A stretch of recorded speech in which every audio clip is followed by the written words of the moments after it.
Hello friends, welcome back to my YouTube channel. कैसे हैं भाई आप लोग सब?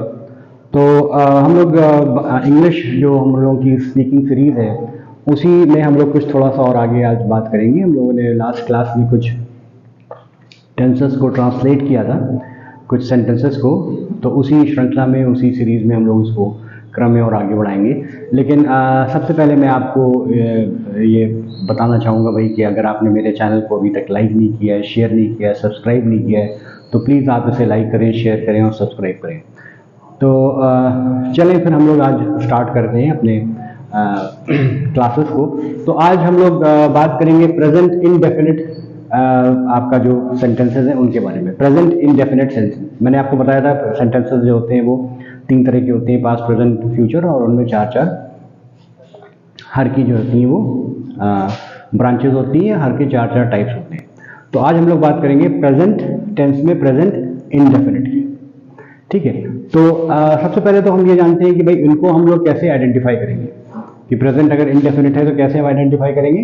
तो उनकी आइडेंटिफिकेशन जो होती है वो होती है ता, ती, ते से, है ना। जैसे राम का जाना, तो राम जाता है। मैं जाता हूं, जैसे कोई वर्ब है, अगर क्रिया है तो ये जाता क्या है, ये एक क्रिया है। जाना जो है वो एक क्रिया है, तो मैं जाने में ता लगा देता हूं। हम लोग ता लगा देंगे तो मैं जाता हूं। ओके, इसी तरह से मैं जाती हूं, जाना क्या है, एक क्रिया है, वर्ब है। वर्ब के साथ हम लोग जो है वो ता, ती, ते को ऐड कर देते हैं किसी भी सेंटेंस में। जैसे मैं जाती हूं, तो जाना क्या है, क्रिया है, वर्ब है, उसमें हमने ती ऐड कर दिया। उसी तरह से ते, जैसे तुम जाते हो, जाना क्या है, ये क्रिया है, वर्ब है, और इसके साथ हमने जो है वो ते ऐड कर दिया, तो मैं तुम जाते हो, है ना। तो ये क्या है, वर्ब के साथ हम ताती ते ऐड कर देते हैं, और उसके बाद फिर हम जो है वो उनके साथ अलॉन्ग विद है, हैं, हूं, है, हो, ये ऐड कर देते हैं। जैसे मैं जाता हूं, है ना, तुम जाते हो, तुम जाते हो, मैं जाती हूं, हूं ऐड कर दिया, हो ऐड कर दिया, तो ये इनके साथ ये चल जाते हैं, ऐड हो जाते हैं। फिर हम लोग कुछ रूल्स की बात करेंगे। कुछ जो आपके सेंटेंसेस होते हैं वो 4 तरह के होते हैं, अफर्मेटिव, नेगेटिव, इंटरोगेटिव और नेगेटिव इंटरोगेटिव। तो 4 तरह के सेंटेंसेस होते हैं, उनको हम लोग देखते हैं कि किस तरह से उनको लिखा जा सकता है। एफर्मेटिव सेंटेंसेस के साथ अभी हम एग्जांपल से भी इसको समझेंगे। इसमें सब्जेक्ट प्लस वर्ब का फर्स्ट फॉर्म, उसके साथ हम एस या ईएस का प्रयोग करते हैं। जैसे प्ले, प्लेज। अब ईएस का कहां प्रयोग करेंगे, 99 या 90% केसेस में तो हम एस का प्रयोग करते हैं, एस का यूज करते हैं। कुछ ऐसे सेंटेंसेस होते हैं, कुछ ऐसी चीजें होती हैं जिसमें हम लोग ईएस का प्रयोग करते हैं, अभी उसको हम देखते हैं। जैसे कि गो, गो के साथ हम जो है वो ईएस का प्रयोग करते हैं, गोज। इसी तरह से मिक्स, मिक्स के साथ क्या किया हमने, ईएस का प्रयोग कर दिया, ईएस का यूज किया, मिक्स, ईएस, मिक्सेस। इसी तरह से मिसेस, MISS, उसके साथ हमने ईएस का यूज कर दिया, तो हो गया मिसेस। फिर इसी तरह से हमने विश, विश, SH के साथ हमने जो है वो ईएस का लगा दिया आगे, तो हो गया विशेस। तो कुछ ऐसे सेंटेंसेस होते हैं, ये ग्रेजुअली जब आप ट्रांसलेट करना सीखेंगे, इंग्लिश बोलना सीखेंगे, तो आपको ये चीज़ें जो है वो ज़्यादातर क्लियर होंगी। क्योंकि नॉर्मली होता ये है कि जो बच्चे इंग्लिश मीडियम बैकग्राउंड के होते हैं तो वो तो आसानी से, उनको ग्रामर अगर इतनी नहीं भी आती है तो भी वो इतना फ्लुएंट हो जाते हैं कि वो बोलने लगते हैं और सही प्रॉपर बोलते हैं। जो प्रॉब्लम आती है वो हमारे जो हिंदी मीडियम के जो बच्चे होते हैं, थोड़ा सा उनको प्रॉब्लम आती है कि वो फिर वो टेक्निकली जो होते हैं वो ट्रांसलेशन के हिसाब से ही चलते हैं, और कई बार वो थोड़ा सा उसमें मिस्टेक कर जाते हैं। तो एनी हाउ, तो ये कुछ वर्ब होते हैं जिनमें ईएस का यूज करते हैं, मैंने आपको बताया। मेजॉरिटी ऑफ केसेस में हम लोग एस का यूज करते हैं, और इसमें थर्ड पर्सन सिंगुलर पर्सन की हम बात करेंगे। अभी हम बात करते हैं फर्स्ट पर्सन, सेकेंड पर्सन और थर्ड पर्सन। ये भी आपको हम समझा देते हैं पहले कि फर्स्ट पर्सन सिंगुलर अगर है तो आई, प्लूरल अगर है तो वी। सेकेंड पर्सन में सिंगुलर कुछ नहीं होता, प्लूरल खाली होता है यू। थर्ड पर्सन में he, she, this, that is singular noun, singular pronoun. Third person plural में they, these, those, plural nouns, plural pronouns, इनका यूज होता है। ये आप ग्रेजुअली जब आप सेंटेंसेस बनाना सीखेंगे तो आपको ये चीज आएगी। तो एफर्मेटिव सेंटेंस में फिलहाल इतनी ही सोचिए कि सब्जेक्ट प्लस वर्ब का first form plus third person, यहां पे थर्ड पर्सन आ गया और सिंगुलर आ गया और ऑब्जेक्ट। नेगेटिव अगर हम सेंटेंसेस की बात करेंगे तो हम क्या लेंगे? सब्जेक्ट डज और डू नॉट। अब डज और डू नॉट में भी अक्सर जो है वो कंफ्यूजन होता है। डज हम कहां यूज करेंगे और डू कहां यूज करेंगे? डज हम यूज करते हैं सिंगुलर थर्ड पर्सन में। कहीं भी आपको सिंगुलर थर्ड पर्सन हम यूज करते हैं तो वहां पे हम डज का प्रयोग करते हैं, DOES, डज। बाकी और जितनी भी चीजें हैं, first person, second person, third person, singular और इसमें प्लूरल में हम डू का यूज करते हैं। ठीक है, बात इसमें थोड़ा सा कंफ्यूजन रहता है, तो मैं इस चीज को क्लियर कर दूं कि जो आपका थर्ड पर्सन होता है, थर्ड पर्सन सिंगुलर, उसके साथ हम हमेशा डज का यूज करते हैं, बाकी और चीजों में हम डू का यूज करते हैं। अभी हम आपको बताएंगे तो आपको क्लियर होगा थोड़ी चीजें कि डू और नेगेटिव सेंटेंस है तो डू नॉट, है ना। Subject does, do not, verb का फर्स्ट फॉर्म और ऑब्जेक्ट, ये आपका हो गया नेगेटिव सेंटेंस। इंटरोगेटिव सेंटेंस अगर यूज करेंगे तो कई बार हम जो होते हैं वो हम WH या वाई, वेयर, व्हेन का यूज हम करते हैं। कब करते हैं? जब हमें कोई भी चीज कंफर्म होती है, जब हम उसमें यस या नो में आंसर देते हैं कि राम फुटबॉल खेलता है, हम आंसर करेंगे भाई, हम मुझे पता होगा तो कहेंगे हाँ भाई राम फुटबॉल खेलता है, हाँ भाई राम फुटबॉल नहीं खेलता है। यस या नो में अगर हम यूज करते हैं तो फिर हम WH का यूज नहीं करते, सीधे हम यहाँ पे डू और डज से चले जाते हैं, सेंटेंस को स्टार्ट करते हैं। लेकिन हाँ, अगर हम मुझे ये पता ही नहीं, जैसे मैं कहूँ कि राम क्या खेलता है, तब हम यहाँ पे वाई का यूज करेंगे, व्हाट का यूज करेंगे, है ना। वो वहां क्यों आता है, और हम ये कहेंगे कि वो वहां जाता है, तो हम ये कहेंगे भाई मुझे पता है कि वो जाता है, आंसर देंगे यस या नो। अगर ये चीज नहीं पता है तो हम यहाँ पे वाई और व्हाट का यूज करेंगे।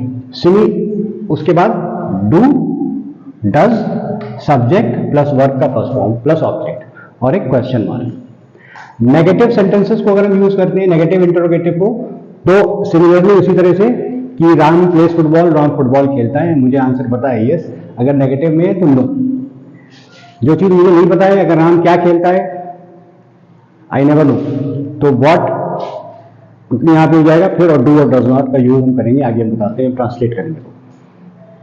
फिर सब्जेक्ट, फिर not plus verb plus first form, verb का फर्स्ट फॉर्म डज या डू, सब्जेक्ट नॉट, है ना, वर्ब का फर्स्ट फॉर्म और ऑब्जेक्ट। ठीक है, कुछ आपके स्पेशल केसेस होते हैं, इनको आप समझ लीजिए कि जहां पे हम फैमिली जो होती है WH की, व्हाट, व्हेन, व्हेन का यूज करते हैं। वर्ब का इंटरोगेटिव में वर्ब का फर्स्ट फॉर्म एस और ES का हमने यूज कर लिया, या थर्ड पर्सन सिंगुलर का और ऑब्जेक्ट के साथ। ये हम आपको जब बताएंगे तो आपको ज्यादा चीजें क्लियर होंगी। ठीक है, उसके अलावा कुछ और जो आपके ट्रांसलेशन कुछ रूल होते हैं, जैसे कि जो इंटरेस्टिंग चीजें हैं, जैसे ट्राई है, TRY, है ना, तो हम TR, जब वहां पे आपका क्या है, ये TRY है ना। अब इसमें हम क्या यूज कर लेते हैं, TRIES, ट्राइस। यहां पे क्या है, यहां पे कॉन्सोनेंट है, वाई से पहले क्या है, कॉन्सोनेंट है। जहां पे कॉन्सोनेंट होता है वहां पे हम IES इस तरह का यूज कर देते हैं। अगर यहाँ पे जो होता है वो इसके वर्ड से पहले, जैसे इंजॉय, इंजॉय से पहले क्या है, ओ क्या है, एक वॉवल, तो जहां पे वाई से पहले ओ आ जाता है तो वहां पे हम एस सिंपली लगा देते हैं, जैसे एंजॉय, प्ले के साथ प्ले, है ना। यहाँ पे क्या है, प्ले, वाई के पहले क्या है, ए क्या है, एक वॉवल है, तो यहाँ पे हमने सिंपली प्लेस कर दिया। तो इस तरह से कुछ हमने आपको रूल्स जो है वो बताए। चलिए हम थोड़े से आपको इसके कुछ ट्रांसलेशंस कुछ करने, कुछ सेंटेंसेस को ले लेते हैं। जैसे इसको अगर हम रब कर दें तो कोई प्रॉब्लम नहीं है।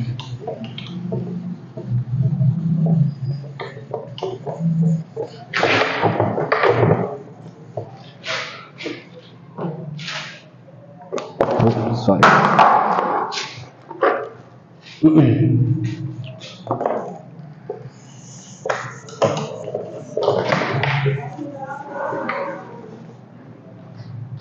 एक सेंटेंस हम लोग लेते हैं, राम मंदिर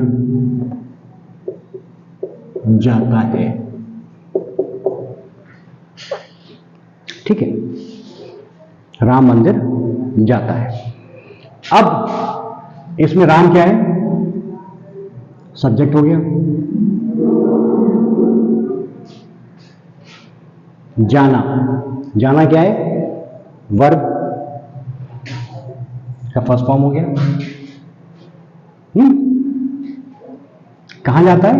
मंदिर जाता है। अब मैंने आपको बताया था कुछ रूल्स जहां पे ईएस लगता है। नॉर्मली एस लगेगा 90% केसेस में, कुछ केसेस में ईएस लगेगा। सब्जेक्ट क्या है? राम। ओके, जाता, जाना क्या है? वर्ब है। वर्ब जाना का क्या होगा? गो। गो के साथ जो है वो ईएस लगता है। ईएस आ गया, गोज टू टेम्पल। बात समझ में? अगला सेंटेंस अगर हम लेते हैं कि राम फुटबॉल खेलता है, या ये कर लें हम, चलिए राम फुटबॉल खेलता है। राम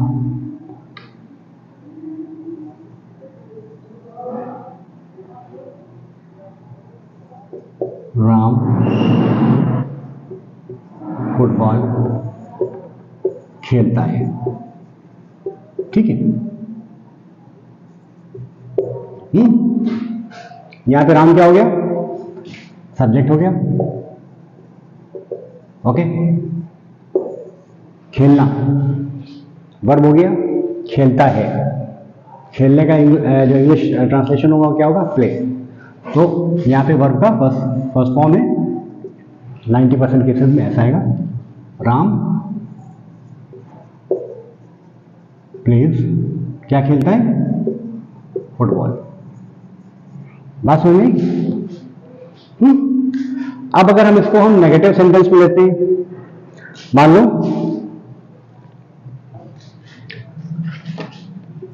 राम फुटबॉल नहीं खेलता है।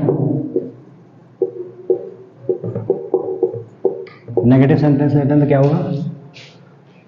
राम, राम क्या है? सब्जेक्ट है, सिंगुलर है, सिंगुलर है, सिंगुलर नाउन है, थर्ड पर्सन है। तो क्या यूज करेंगे हम? डू या डज? डज यूज हो गया। राम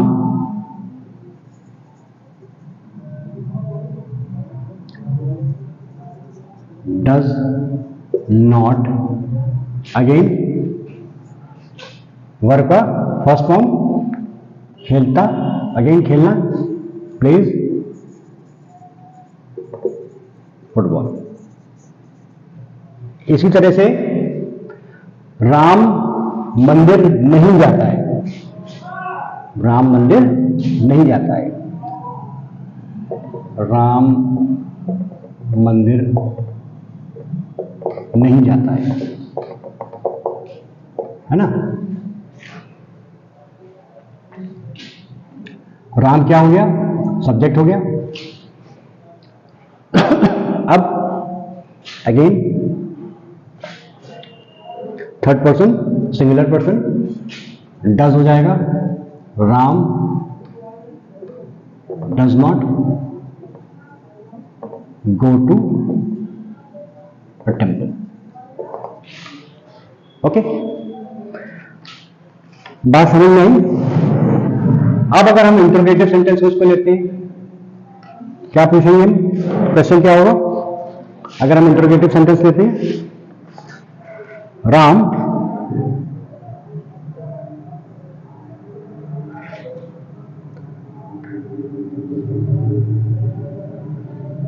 क्या राम फुटबॉल खेलता है?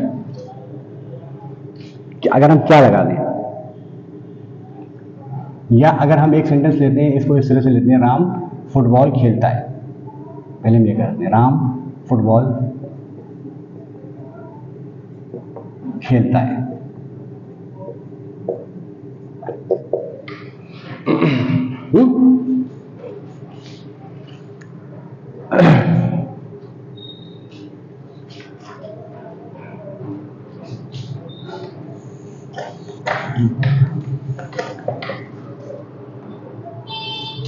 क्या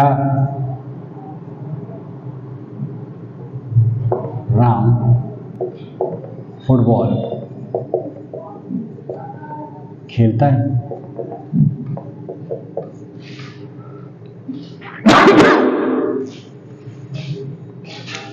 हमारा इसका आंसर क्या होगा?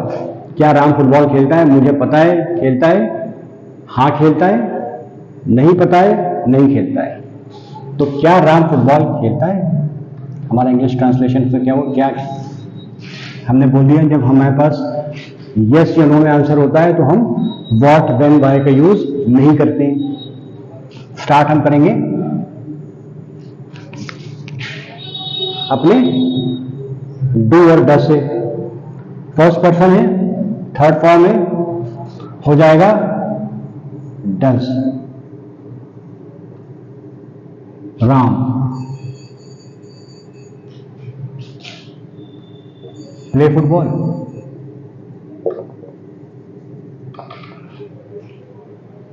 ठीक, बात समझ में आई? अगर हम यही क्वेश्चन इस तरह से करें कि राम क्या खेलता है, राम क्या खेलता है, अब ये तो पता नहीं है कि राम फुटबॉल खेलता है या क्रिकेट खेलता है या बैडमिंटन खेलता है, ये तो हमें पता नहीं है ना। तो सिंपली हम क्या इसमें क्या करेंगे, व्हाट का यूज करेंगे, what, again does, subject Ram play, what does Ram play.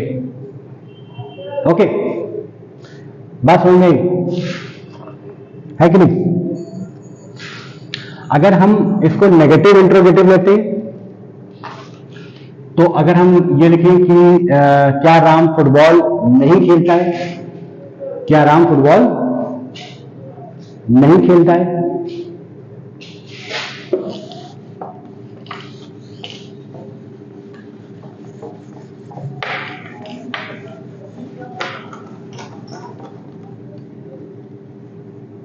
क्या राम फुटबॉल नहीं खेलता है,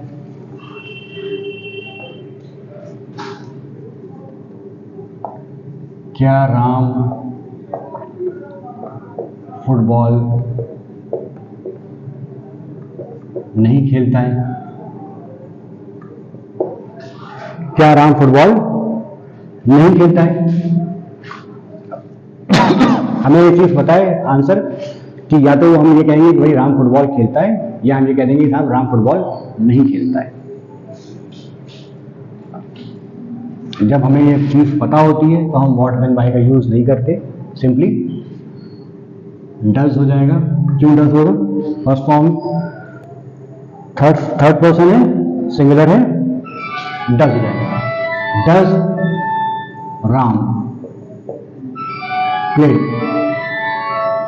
सॉरी, डज राम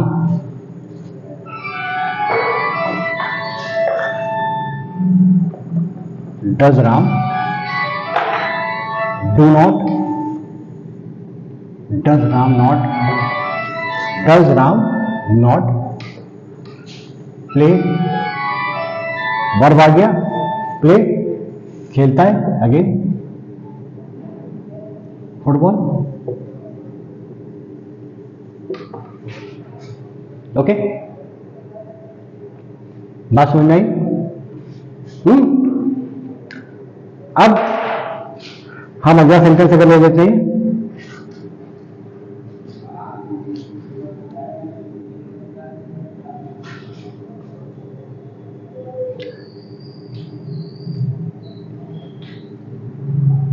राम क्या नहीं खेलता है?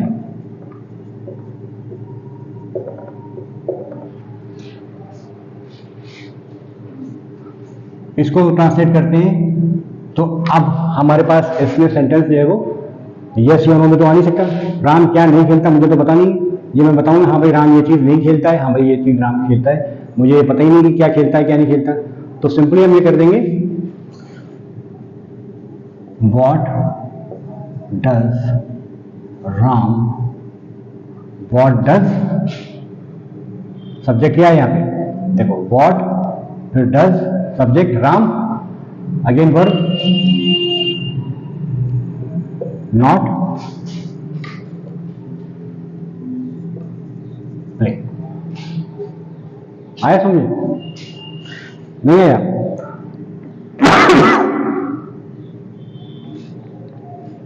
अगर इसी तरह से हम रखें राम राम कहां जाता है, अब ये तो पता नहीं हमें कहां जाता है कहां नहीं जाता। सॉरी इसमें देखो मैंने एक्सक्लेमेटरी मार्क नहीं लगाया, क्वेश्चन मार्क है ना। जो इंट्रोगेटिव सेंटेंसेस होते हैं, नेगेटिव इंट्रोगेटिव होते हैं, उसमें एक्सक्लेमेटरी मार्क या क्वेश्चन मार्क भी लगाते हैं, एक्सक्लेमेटरी मार्क उनको बोलते हैं। अब ये अगर सेंटेंस हम देते हैं राम कहाँ जाता है, हमें ये तो पता नहीं भाई राम कहाँ जाता है, मंदिर जाता है कि गुरुद्वारे जाता है कि चर्च जाता है कि मस्जिद जाता है, वी नेवर नो। हम तो सिंपली ये कहेंगे भाई राम कहाँ जाता है, स्टेडियम जाता है कि मार्केट जाता है, वी नेवर नो। तो राम कहाँ जाता है, where,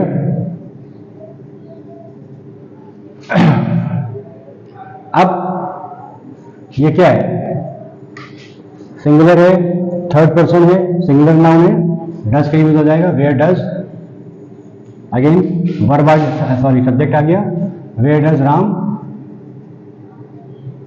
go, okay, where does Ram go. तो आई होप आपको ये थोड़े से सेंटेंसेस को ट्रांसलेट करना समझ में आया होगा। हम लोग नेक्स्ट क्लास में इसी को और कंटिन्यू करेंगे और हम लोग थोड़े से जो प्रेजेंट इंडेफिनिट है उसको और आगे बढ़ाएंगे। तो आई होप आपको मेरी ये क्लास पसंद आई होगी। अगर आपको ये वीडियो पसंद आया तो प्लीज़ आप इसको लाइक करें, सब्सक्राइब करें और शेयर करें। Thank you for watching my channel and keep watching, we'll meet in the next class.